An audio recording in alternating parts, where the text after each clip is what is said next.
Hello and welcome to another edition of Quick Tips with Kim. Today it's less of tips, but more of a little bit of education about hashtags. So the reason I wanted to bring that up is I get questions about hashtags all the time. What are they? How do I use them? How do they work? That kind of stuff. So the first thing that you need to know is that hashtags are just a way to categorize information. So we are creating terabytes of information every single day. And our old way of categorizing the A, B, C, D, E, F, G just is not enough.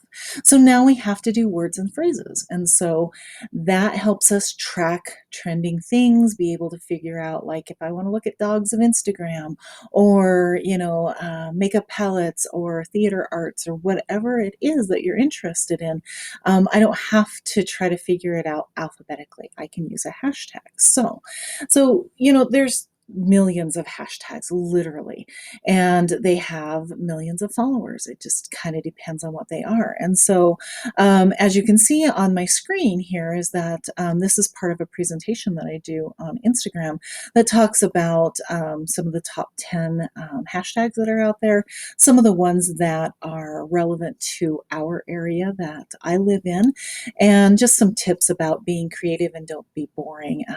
And capitalizing on trending or popular conversations when it's appropriate.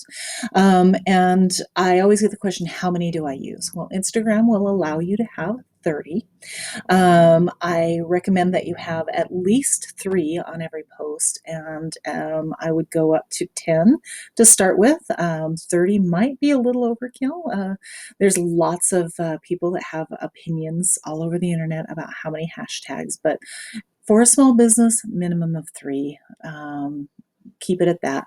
And the other thing is hashtags are becoming more and more popular on other platforms. So Facebook has started to use them, and 3 is about everybody's interest level. LinkedIn also uses hashtags. 3 is that one. Twitter, of course, uses hashtags because that's where they originated. So that's where we want to. And you can use as many as you want there. So the other thing is it's not just about categorizing information, but it's also another way of communicating. And so one of my favorite examples of this is this really great Station 57 cat. If you're not following them on Instagram, you definitely should be. And you can see they have a little caption on their Instagram, and then down here it says, "Come back, we have snacks, bring the other one with you."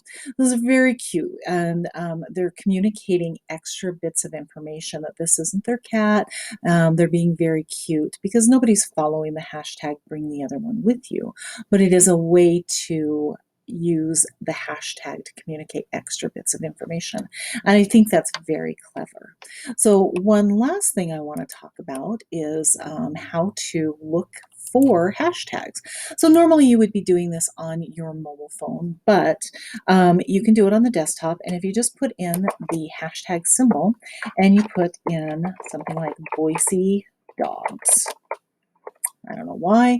There's 11,000 posts for 11,000 uses of the hashtag.